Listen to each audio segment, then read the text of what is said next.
안녕하세요, 엔조입니다. 코로나가 정말 무섭게 기승을 부리고 경기도 침체되고 도무지 희망이라고는 없을 때 여러분들은 어떻게 하실 것 같습니까? 코로나 때문에 경기가 어렵다 보니까요, 회사들이 많이 어려워지죠. 회사들이 많이 어려워지니까 자연스럽게 구조조정도 많이 이루어졌습니다. 그리고 구조조정이 될 때만 해도 뭐 내 정도면 어디 직장이 있을 거야, 나 정도면 어디서 불러주는 사람이 있을 거야 라고는 희망을 안고 뭐 한 달 정도 쉬다가 이리저리 재취업을 알아보고 구직활동을 해봅니다만은, 아마도 이 영상을 보시는 분들 중에서는 아직도 직장을 구하지 못하셨거나 어느 정도 나한테 맞는 일을 구하지 못한 분들 계실 줄로 알고 있습니다. 그러다 보니까 사상 최대의 실업급여가 지불이 되게 되고요, 여러 가지 국가에서 해주는 지원금, 지원 사업들이 늘어나기만 할 뿐이죠. 그런데 이것들은 임시 방편일 뿐이라는 것을 여러분들 잘 알고 계실 겁니다. 어떻게 됐든지 간에 나한테 맞는 제대로 된 직장과 고정적인 수입을 거머쥘 수 있는 안정적인 직장, 그것을 구해야 되는 그런 목적을 갖고 있으면 여러분들 다들 변함이 없으실 겁니다. 그런데 아직까지 마땅한 직장이었고, 그러다 보니까 점점 더 심리적으로는 부담이 되고 압박이 올 것이고 가슴이 조여오게 되죠. 그렇다면 여러분들은 어떻게 하고 계십니까? 자, 재취업을 준비하고 계십니까? 사업을 준비하고 계십니까? 아니면 이번이 기회다라고 생각해서 리프레시의 시간을 갖고 계십니까? 저도 예전에 쉬어봐서 압니다. 요게 참 이 시기가 되게 사람을 묘하게 만들거든요.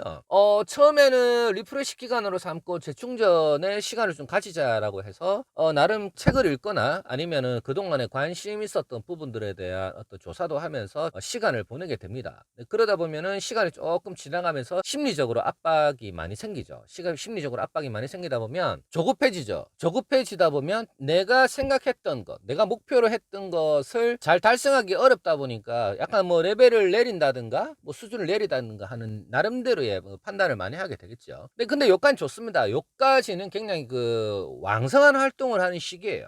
예, 조금 쉬다가 그다음 내가 뭔가를 해야 되겠다 그래서 굉장히 사회적으로 왕성한 활동을 합니다. 그간에 못 만났던 사람들도 만나보고, 그죠? 이런 사람도 만나고 저런 사람도 만나보고 합니다. 그러면서 이제 재취업에 대한 것도 이야기를 하게 되고, 그 다음에 내가 어떤 생각을 하게 돼 있는 것도 자연스럽게 공유를 하면서 어떤 이런 사업도 해보고 싶다라고 하는 뭐 그런 시기가 한 어느 정도 흘러갑니다. 근데 이게 이제 좀 길어지면 어떻게 되죠? 처음에는 뭐 굉장히 사람도 많이 만나고 활동을 하다 보면 조금 시간이 지나면 이제 자기 합리화가 조금 되는 시간이 있어요. 뭐 요거는 요래서 안 되고 저건 저래서 안 되고, 당연히 내가 이제 시간을 들여서 왔다 갔다 하면서 일을 해보고, 당연히 내가 시간을 들여서 사람을 만나보고 이 현재 상황을 보니까 내가 조금 조급하면 안 되겠다, 내가 조금 이걸 아무렇게나 하면 안 되겠다라는 생각이 들어서 조금 시간을 너무 조급하게 생각하지 말고 좀 늦춰서 가자라고 하는 생각이 들 때가 있습니다. 그것도 괜찮아요. 근데 여기서 자칫 잘못하면 어떤 게 생기냐면요, 내가 조금 게을러지는 순간이 옵니다. 게을러지는 순간이 오고, 첫 번째는 만날 사람들 다 만나보고 뭐 할 이야기들 하고 술도 웬만큼 먹고 다니다 보면 괜찮았죠. 그때는 돈도 좀 있었고. 근데 시간이 지나서 이제 요게 조금 시간이 지나고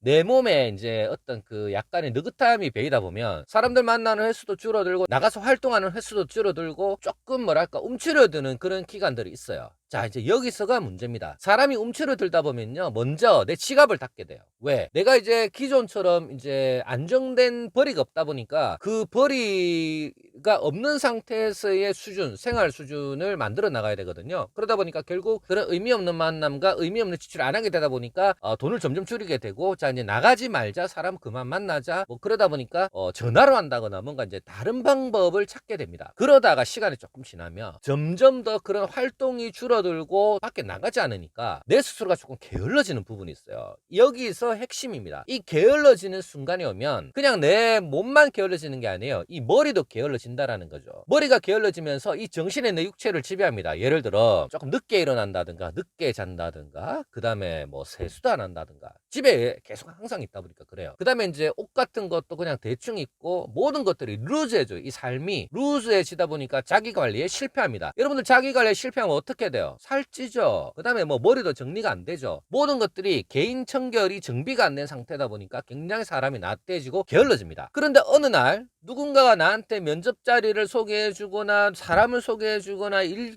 같은 것들을 소개해 준단 말이에요. 자, 그러면 평소에 내가 긴장감 있고 성실하게 뭔가를 해왔다 그러면 나는 언제든지 사람을 만날 준비가 돼 있고, 나는 언제든지 그 일을 보러 갈 준비가 돼 있고, 나는 언제든지 그 고객과 미팅을 하러 갈 준비가 돼 있어야 된다는 거예요. 근데 제가 조금 전에 말씀드린 것처럼 시간이 지나고 나를 합리화하고 내가 조금 조금만 게을러지게 되면 내 정신이 내 몸과 내 환경을 지배하기 때문에 모든 게 다 나태해지고 이해 나를 이해해도 이래서 안 되고 저래서 안 되니까 이렇게 될 수밖에 없어라는 쪽으로 굉장히 나쁜 쪽으로 합리화가 돼서 간다라는 거죠. 자, 이렇게 되면 뭡니까? 제가 조금 전에 말씀드렸던 그런 면접, 고객, 미팅, 그 다음에 어떤 인사 자리 이런 것들이 다 실패로 끝나게 돼 있어요. 혹은 만족할 만한 수준의 목적을 달성하지 못하죠. 그러다 보면요, 점점 감을 잃어가게 됩니다. 내가 3개월 전에 퇴직을 했다, 뭐 5개월, 6개월 전에 퇴직을 했다, 1년 전에 퇴직을 했다. 사람마다 다 다르겠죠. 그렇지만은 업의 연속성이라든가 업무의 영속성이라든가 하물며 사람을 만나서 대화를 하고 내가 어떤 생각을 하고 나의 의견을 말하는 그런 부분들에 대한 연속성이 감이 떨어지다 보니까 어떠한 기회가 왔을 때도 그 기회를 살리지 못하고 뭐 놓쳐버리거나 뭐 망쳐버리거나 하는 일들이 많아진다라는 거죠. 그러다 보면 자기 자신에 대한 어떤 그 실망감이 또 커집니다. 자, 보세요. 엎친 데 덮친 격으로 내 게을러지고 생활이 어려워지기 때문에 사람하고 만나도 위축되고 또 내가 평소하고 지금하고 감을 유지를 못하기 때문에 뭔가 일을 새롭게 하려고 해도 잘 안 되는 부분들이 되는 거죠. 제 일화를 하나 말씀드릴 거예요. 제가 옛날에 회사에서 근무를 했을 때에 아주 오래전이죠. 오래전에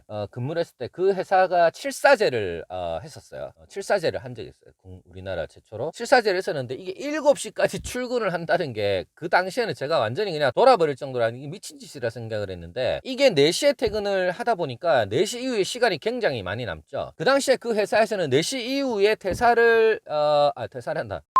4시 이후에 그 퇴근을 하니까 여러 가지 동호회 활동이라든가 공부하는 거라든가 학원이라든가 그죠? 운동이라든가 이런 것을 다양한 비용을 지불을 해줬습니다. 그러다 보니까 이제 직원들이 회사 앞에 뭐 운동하는 클럽이라든가 뭐 영어 회화라든가 일어 회화라든가 이런 어학에 대한 공부를 하러 다니는 사람도 많았고요. 그다음에 무슨 자격증 공부를 하는 사람들도 많았고 굉장히 회사에서 그때는 돈을 많이 들여서 직원들의 복지를 많이 생각을 해줬기 때문에 굉장히 그때는 4시에 끝이 나도 할 게 많았어요. 그리고 또 뭡니까? 남자들 좋아하는 술 먹을 시간이 많은 거예요. 칠사제를 하고 나서 4시에 끝나서 술을 먹으면 아직도 뭐 한여름철에는 아직도 해가 중천에 떠 있었어요. 뭐 그럴 정도로. 그러니까 그때는 뭐 학원이라든가 뭔가를 배움의 시간으로 갖게 되면 되게 아주 좋은데 이게 뭐 그때는 칠사제라고 하고 4시에 퇴근한다라는 게 뭐 어디서 하고 있는 회사가 없었고 이걸 어떻게 시간을 활용해야 되는지 모르니까 뭐 그때는 나이도 어리고 그래서 굉장히 술에 쪄들어서 살았던 기억이 납니다. 학원 지원해 주는 걸로 술 먹고 그랬던 것 같아요.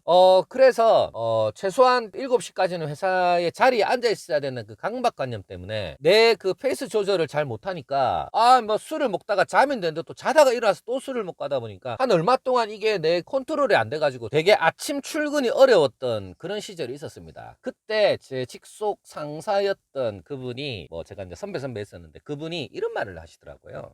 아무리 전날 술을 많이 먹어도 정신을 똑바로 차리고 몸가짐을 바로 하고 세수 딱 하고 로션 바르고 드라이하고 면도하고 정확하게 출근 준비를 한 상태에서 정신을 똑바로 차리고 자리에 앉아 있어라. 그렇게 하지 않으면 아무도 너하고 일을 하려고 하지 않을 것이다. 그렇게 해야만이 사람들이 너를 다시 보고 너를 신뢰하고 너하고 일을 하려고 하고 너에게 일을 줄 것이다. 그렇게 하지 않으면 아무도 네가 아무리 실력이 있고 네가 아무리 날고 긴다 하는 능력자라고 하더라도 너하고 일하는 것을 꺼려 할 것이고 좀처럼 너한테 좋은 일을 주지 않을 것이야 라고 그 선배가 이야기를 하더라고요. 그때 제가 정신이 번쩍 들었습니다. 밸런스가 무너지니까 또 술 먹다가 정신 깨서 또 술 먹고 하다 보니까 이게 뭐 완전 페이스 조절이 안 되는 거예요. 그러다 보니까 막 아침에 막 세수도 안 하고 출근할 때도 있고 막 늦잠 자서 그렇죠. 출근할 때도 있고 막 머리 뭐 엉망이죠. 떡져있죠. 근무복은 뭐 어저께 어디서 고깃집에서 먹다가 뭘 흘렸는지 모를 정도로 막 근무복에는 지저분하게 돼 있죠. 뭐 이렇게 해서 이제 출근을 며칠 했겠죠. 그런 와중에 이 선배가 그 이야기를 저한테 해 주시더라고요. 그분이 저를 되게 아껴 하셨거든요. 그래서 항상 네가 어디서 무엇을 그 전날 무엇을 하고 어느 정도 술을 마셨다고 하더라도 절대 술 냄새 풍기지 말고 설사 술 냄새를 풍긴다고 하더라도 정확하게 깔끔하게 면도하고 세수하고 로션 바르고 로션을 발라야 좀 반짝반짝 하니까요. 로션 바르고 그 다음에 칫솔질 꼭 하고 정신을 딱 차리고 있는 모습 그런 모습조차도 사람들한테 풍기는 게 좋다. 그렇게 해야 너의 성실함을 인정받고 그 성실함이 있어야만이 사람들이 너한테 좋은 인상을 갖게 될 것이고 같이 일을 하려고 할 것이다 라는 그런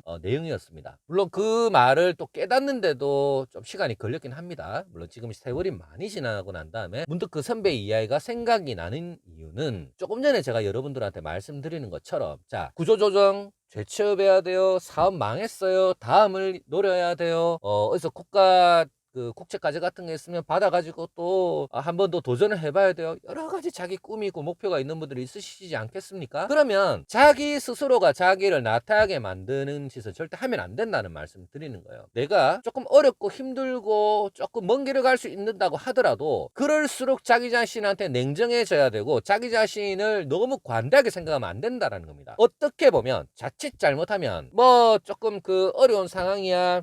여보 힘내세요. 아버지 힘내세요. 아빠 힘내세요. 좋죠. 나를 이해를 하고 나를 다독거리는 건 좋아요. 근데 이 세상에 누구도 게으른 돼지 새끼에게 좋은 일을 주려고 하지 않아요. 늘 혼자 있어도 자기 관리를 해야 되고요. 늘 혼자 있어도 언제든지 사람을 만날 준비가 되어 있어야 됩니다. 당장이라도 면접을 볼 수 있게, 당장이라도 고객과 미팅을 할 수 있게, 당장이라도 나와 일을 같이 하고 싶다라고 하는 사람을 만나러 갈 수 있게 항상 자기 관리가 준비되어 있어야 되고 게을러져서는 안 돼요. 혼자 있고 혼자 일하고 혼자 무언가를 한다고 해서 절대로 건강에 소홀하거나 자기 관리에 소홀하면 그 다음을 도모를 할 수가 없어요. 이제는 실력 있는 사람들도요 얼마든지 변화가 생길 수 있고 일자리를 잃을 수 있는 시대에 살고 있습니다. 여러분, 그런 사람들도 재취업을 준비를 해야 되고요, 전혀 생각지도 못하는 상황에서 사업을 준비해야 될 수도 있습니다. 근데 여러분, 거기서 살아남을 수 있는 단 하나의 차이점, 제가 조금 전에 말씀드린 거 있죠. 절대 실력이 아닙니다. 성실함입니다. 실력이 아니라 성실함입니다. 그리고 필수적인 건 절박함이죠. 여러분, 이거 절대로 잊지 마세요. 앞에서 드린 말씀들의 핵심은요, 실력이 아니라 성실함 그리고 절박함입니다. 여러분들을 남과 달리 봐줄 수 있는 가산점, 여러분들이 남과 달라 보일 수 있는 가산점, 여러분들이 남과 달라 보일 수 있는 특별함, 바로 성실함과 자기관리 능력, 요 두 개, 특히 지금과 같은 시대에서는 필수적으로 우리가 다른 건 다 잃어도 절대 잊지 말아야 할 필수적인 요소가 아닐까 싶네요. 이 차이점 하나가 여러분들의 인생을 바꿔놓을 수 있습니다. 오늘은 여기까지 하겠습니다. 내일은 오늘보다 더 나을 겁니다. 엔조였습니다.